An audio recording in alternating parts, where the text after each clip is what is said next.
E aí pessoal, tudo bem com vocês? Nesse vídeo nós vamos falar sobre domínios de funções de uma variável real.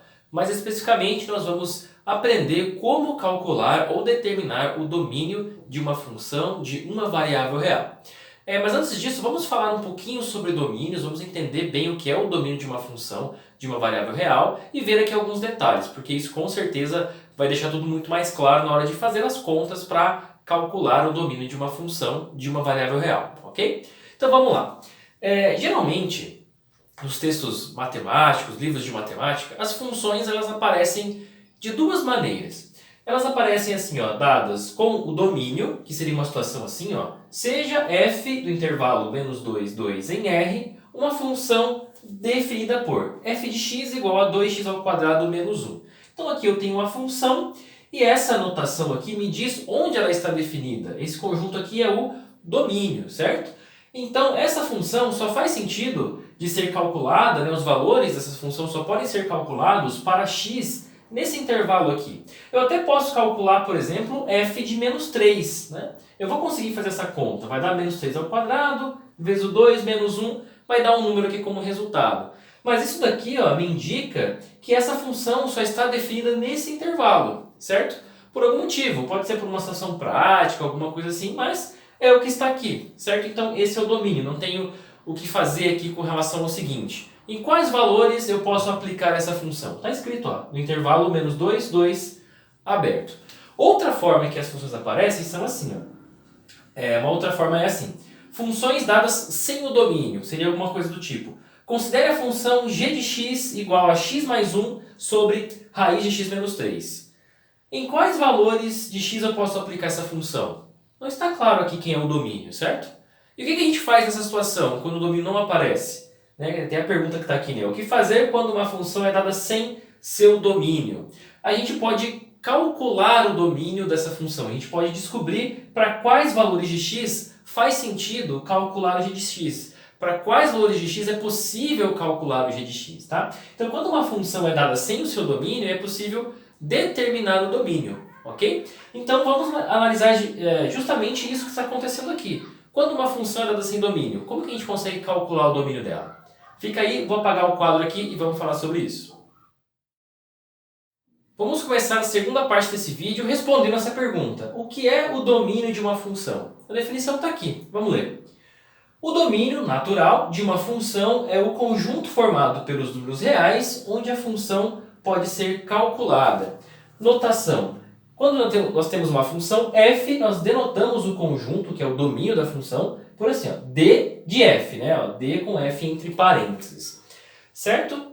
Bom, vamos falar um pouquinho mais sobre isso daqui. Quando a função é dada com o seu domínio, como nós vimos anteriormente, aquele conjunto é o domínio e não temos o que discutir, né? Mas quando uma função é dada sem o domínio, a gente considera o que a gente chama de domínio natural.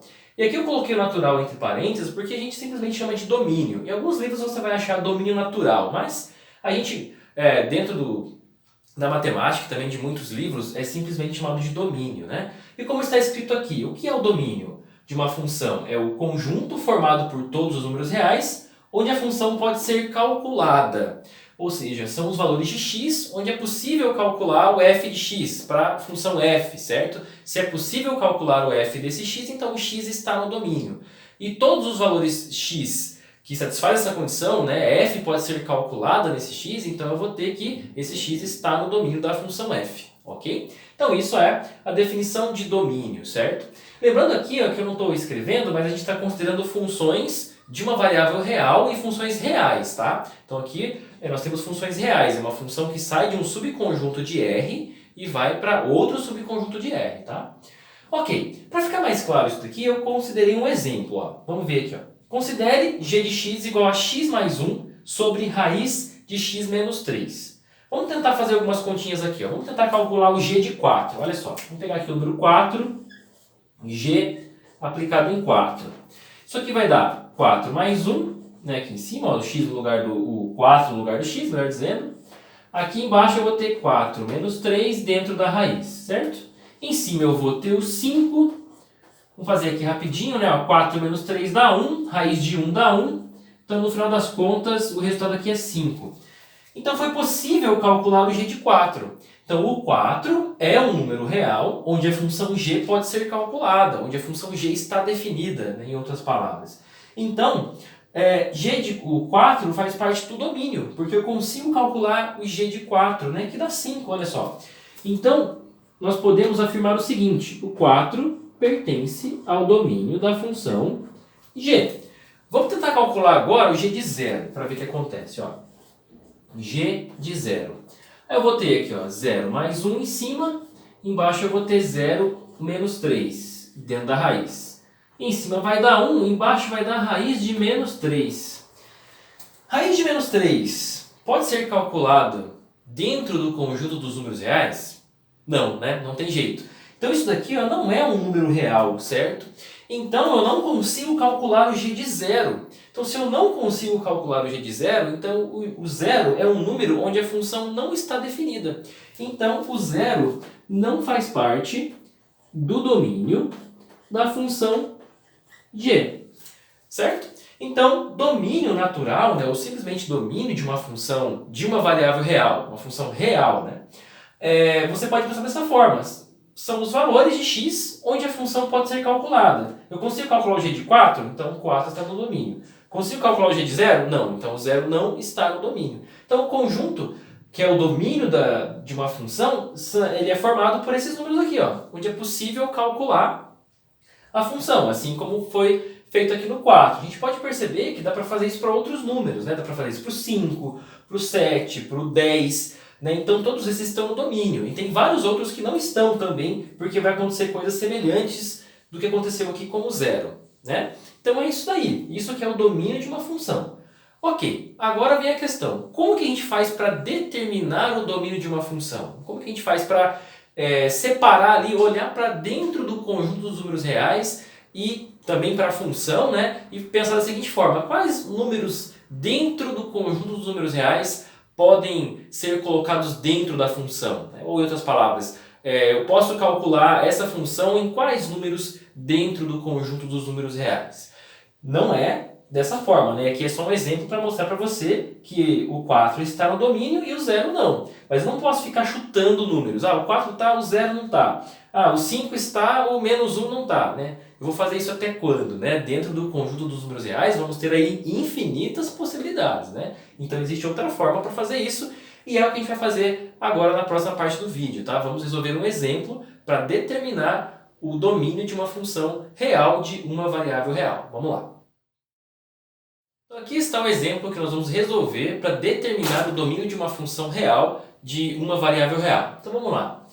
Qual é o domínio da função real de uma variável real dada por f de x igual a raiz de x mais 2 sobre x mais 1, mais raiz cúbica de x vezes x menos 2 elevado a menos 2. E aí, como que a gente faz para determinar os valores de x para os quais eu consigo aplicar a f, que é exatamente o que a gente quer, né? O domínio da função. Bom, para a gente começar a resolver esse problema, a gente tem que pensar no seguinte. No exemplo que eu fiz agora há pouco, o que aconteceu lá que mostrou que o 0 não estava no domínio da função g? Quando eu calculei o g de 0, apareceu uma raiz de um número negativo, né? E isso não é possível de ser calculado dentro do conjunto dos números reais. Então esse é o problema. Toda vez que o x fazer com que apareça uma raiz de número negativo, ele não pode estar no domínio da função, certo? Porque simplesmente raízes de número negativo, raízes de índice par, né, de números negativos não existem, certo? Se for ímpar não tem problema, né? Eu falei raiz aqui, mas lá no caso era uma raiz quadrada, né? Então raízes de índice par de números negativos não existem. Então toda vez que a gente tiver isso dentro de uma função, vai gerar um problema. Os valores de x para os quais aparecem raízes de números negativos têm que ser retirados. Esses caras não fazem parte do domínio da função se acontece isso, né? Bom, esse é um problema. E qual é o outro? Outra coisa que não pode acontecer é divisão por zero. Então todo número que causa uma divisão por zero não pode estar no domínio de uma função, porque não é possível dividir por zero. Então é por essas coisas que nós temos que procurar quando olhamos para uma função e queremos determinar o seu domínio. A gente tem que olhar para a função e pensar da seguinte forma: tem alguma raiz dessa função? Se tiver, dentro dela não pode aparecer números negativos, né? E aqui tem, né? Ó, tem um raiz de x mais 2 aqui. Bom, já já a gente mexe com isso. Outra coisa, a gente tem que olhar para a função e pensar, existe algum quociente? Tem alguma divisão aqui? Tem. Se tiver, no caso aqui tem, né? Mas se tiver, pensando em um caso geral, você tem que pensar o seguinte, na parte de baixo do quociente não pode ter zeros, né? Você não pode ter resultados zeros, né? Então olha só, aqui tem um x mais 1, ó, tem um quociente com x mais 1. Então esse x mais 1 não pode ser zero. Aqui tem o outro escondido, tá vendo? Ó? Eu tenho isso daqui, ó, x menos 2 elevado a menos 2. Então isso aqui é um quociente. O que acontece quando o expoente é negativo, né? Você tem que inverter, né, o número, certo? E trocar o sinal da potência. Então isso aqui também é um quociente, certo? Então a gente também tem que olhar para cá. Então nessa função acontecem essas duas coisas. Temos raízes, duas raízes na verdade, né? Uma de índice 3 e outra de índice 2. E temos aqui quocientes. Eu vou até reescrever essa função só para deixar isso aqui como uma cara de quociente mesmo, né? Que eu deixei dessa forma só para dar uma pegadinha mesmo aqui, porque a gente às vezes olha isso aqui com uma potência negativa e esquece que isso aqui é um quociente, né? Aqui dentro não podemos ter zeros, certo? Então só reescrevendo aqui a função para a gente poder enxergar ela um pouquinho melhor, né? Então ela vai ficar assim, ó, x mais 2 aqui dentro da raiz, aqui eu tenho x mais 1 embaixo, né? Então ali vai ficar assim, ó, raiz cúbica de x, deixa eu escrever um pouquinho melhor aqui, raiz cúbica de x sobre x menos 2 ao quadrado, né? Então é assim que a gente consegue reescrever essa função. Ok, então vamos fazer aquilo que eu falei para vocês. Olha para a função. Tem alguma raiz de índice par? A gente não pode ter raízes de índice par de números negativos, certo? Tem uma raiz quadrada aqui. Então dentro dela eu não posso ter números negativos. Então quem está dentro dela? O x mais 2. Então o x mais 2 não pode ser negativo. Então uma condição que o x tem que satisfazer para que essa função aqui faça sentido para esse x x mais 2 tem que ser maior ou igual a zero para poder dar aqui dentro da raiz, né? Não pode ser menor que zero. Então vamos anotar isso aqui, ó. X mais 2 tem que ser maior ou igual a zero. Vamos deixar aqui por enquanto assim, ó. Bom, tem alguma outra raiz de índice par aqui? Não tem. Então raiz de índice ímpar não tem problema. Aqui dentro pode entrar número negativo, zero, não tem problema nenhum, né? Então só nas de índice par que a gente vai ter problema com elas. Vamos para o quociente. Tem o x mais 1 na parte de baixo de um quociente e tem o x menos 2 ao quadrado, né? Também na parte de baixo de um quociente. Então a gente não pode ter isso aqui, ó. Aliás, eu tenho que ter x mais 2 maior ou igual a zero, né? E o que a gente tem que ter, melhor dizendo, ó, o x mais 1 tem que ser diferente de zero, senão eu vou ter problema lá no quociente. E o x menos 2 ao quadrado também tem que ser diferente de zero, certo?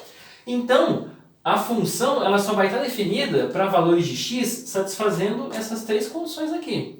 A primeira por causa da raiz e essas outras duas por causa do quociente. Então quando você olha para uma função para determinar o seu domínio, é isso que você precisa ver. As raízes vão dar condições dessa forma aqui, ó. Dentro delas você não pode ter números negativos, raízes de índice par, né?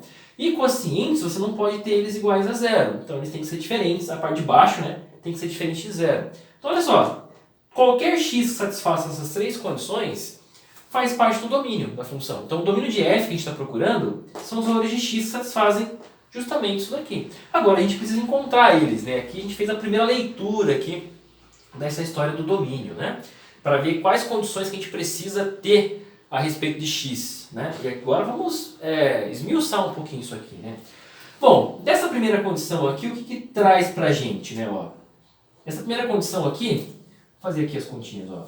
O x mais 2 maior ou igual a zero, isso aqui vai implicar que o x tem que ser maior ou igual a menos 2, né? Então olha só, isso é uma das coisas que a gente tem que ter. O x tem que ser maior ou igual a menos 2. Beleza, vamos guardar essa informação aqui, deixei ela dentro do quadradinho, só para a gente lembrar que a gente vai usar isso daqui. X mais 1 diferente de zero. Bom, isso aqui não é uma equação, né? Tem um sinal diferente aqui. Como que a gente resolve isso aqui, né? Bom, vamos mudar por igual, né? Porque colocando a igualdade, a gente vai descobrir aquilo que a gente não pode ter para x, certo? Então, quando eu resolvo aqui, ó, x mais 1 igual a zero. Isso aqui vai dar x igual a menos 1, certo? Bom, mas qual é a condição que a gente tem que ter então sobre o x? O x tem que ser diferente de menos 1, né? Eu estou pensando aqui na condição, certo? Essa continha que eu fiz, só para saber qual o valor que o x não pode ser, né? X mais 1 igual a 0, isso aqui eu não posso ter. Então, eu não posso ter x igual a menos 1. Então, a condição para o domínio é essa daqui, certo? Junto com essa daqui. Beleza, aqui é a mesma coisa, né? Vamos resolver a equação para descobrir quais valores que x não pode assumir, né? Então, eu vou ter aqui x ao quadrado menos 2 igual a 0. X ao quadrado menos 2 não, né? É x menos 2 ao quadrado, né? O quadrado está para fora. Ok. 1 quadrado de um número é igual a 0 sem somente ser esse número for igual a 0. Então, é equivalente a isso aqui, ó. X menos 2 igual a 0. X passa para lá o menos 2 com mais 2, x igual a 2. Então, qual que é a condição que a gente tem que ter para que x esteja no domínio? Outra condição, né? X diferente de 2, certo? Então, a gente tem aqui, ó, x tem que ser maior ou igual a 2, menos 2, desculpa. O x tem que ser diferente do menos 1 e o x tem que ser diferente de 2. Então, encontramos as condições para que o x esteja no domínio da função. Qualquer x que satisfaça essas três condições está no domínio. Agora, vamos escrever isso em forma de conjunto, né? A gente fez as continhas aqui só para a gente descobrir ali quais as condições que x precisava satisfazer, né? E vamos escrever agora o conjunto mesmo, o domínio da função f, tá? Vou apagar aqui o quadro para a gente fazer isso aqui com um pouquinho mais de espaço, tá? Vamos lá. Retomando aqui, como escrever essas três condições aqui, ó, né, a junção delas como um conjunto? Bom, a gente pode fazer isso de algumas formas, tá? A gente pode pensar da seguinte forma, né? Essa primeira condição aqui, ó, o que ela satisfaz aqui pra gente? Né? X maior ou igual a menos 2. Você pode pensar que isso aqui é um intervalo com a parte aqui do menos 2 fechado, né? Então é isso aqui, ó, menos 2 até mais infinito, ok? Pode pensar assim, já transformando em conjunto, né? Essa outra condição aqui pode ser vista assim, ó, menos infinito, menos 1, união, menos 1, mais infinito. Né? Porque é o intervalo todo, só retiro ali o menos 1, certo? Essa outra condição aqui pode ser vista assim, ó, parecido, né? Ó, menos infinito, 2, união, 2, mais infinito, certo? Aí eu quero que o x satisfaça as três condições. Então eu faço a interseção desses três conjuntos, né? Fazendo a interseção desses três conjuntos, nós vamos ter exatamente isso daqui, ó. Que o domínio da função f, então, pode ser escrito assim. Menos 2 até o menos 1, união menos 1 até o 2, união 2 mais infinito, certo? Então dá para a gente fazer dessa forma aqui, está correto. Isso daqui, esse conjunto é o domínio da função f, certo? Essa é uma das formas de se fazer. Outra forma de se fazer é o seguinte, você pode ver que dentro desse conjunto aqui, ó, menos 2 mais infinito, está o menos 1 e está o 2 também, né? Então eu posso pensar o seguinte, então o domínio da função são os valores de x maiores ou iguais a menos 2, porém não podem ser menos 1 e nem o 2. Então você pode escrever assim, né? Uma outra forma é escrever isso aqui, ó. O domínio de f é igual a o intervalo menos 2 mais infinito, certo? Esse intervalo aqui. Só que eu vou retirar desse intervalo o menos 1 e o 2 também. Então pode ser escrito dessa forma também, né? Esses dois conjuntos, eles são iguais, certo? São só duas maneiras de escrever o mesmo conjunto. Então você pode pensar assim, né? Você transformar as condições que você encontrou em conjuntos, aí você pega essas condições aqui, né? Os conjuntos, e faz a interseção, aí você vai encontrar o domínio, né? Ou você pode pensar de uma forma diferente, né? Que nesse caso deu para fazer assim, né? Você olha aqui e percebe, ó, menos 1 satisfaz essa condição, né? O 2 também. Então é só pegar os maiores ou iguais a menos 2 e retirar, né? O menos 1 e o 2. E por isso que dá para escrever assim. Mas em geral, pensar dessa primeira forma que está aqui funciona, né? E dependendo da função que você trabalha, fazer isso daqui é um pouco melhor do que ter que fazer isso daqui, certo? Então eu só estou falando dessas duas maneiras porque você pode pensar dessas duas formas, né? Dependendo da situação que você tem, uma delas pode ser mais simples do que a outra, certo? Mas geralmente nós fazemos assim, certo? E aqui, ó, quando você tem as condições e transforma ela em conjuntos, né? O resultado do domínio sempre vai ser a interseção, porque você quer que essas condições sejam satisfeitas simultaneamente. Quer que todas elas sejam satisfeitas. Então você precisa da interseção sempre, tá bom? Bom, então é isso, né? Esse exemplo aqui, ele resume o que você deve aplicar sempre que você for calcular o domínio de uma função, né? Olha para as raízes de índice par, olha para os quocientes. Eles vão dar para você as restrições do x. Olha, x não tem que ser maior ou igual que determinado número, x tem que estar dentro de um certo intervalo, x não pode ser determinado número. Então você vai encontrar ali as condições que x tem que satisfazer. Essas condições vão gerar, cada uma delas, um conjunto. Faça a interseção e você vai encontrar o domínio da função. Isso pode ser fácil e pode ser bem complicado, depende da função, mas conhecendo a essência, né, que está nesse vídeo aqui, nesse exemplo, você vai conseguir fazer. Com mais ou menos trabalho você vai conseguir fazer, tá bom? Então é isso aí. Espero que esse vídeo tenha te ajudado aí a determinar domínios de função. Então deixa seu like no vídeo, comenta se você tem alguma dúvida e também compartilha esse vídeo aí com quem está estudando matemática, seus amigos que estão precisando entender esses conceitos aqui, que com certeza vai ser muito útil para eles também, tá? Então é isso aí, nos vemos no próximo vídeo. Até mais.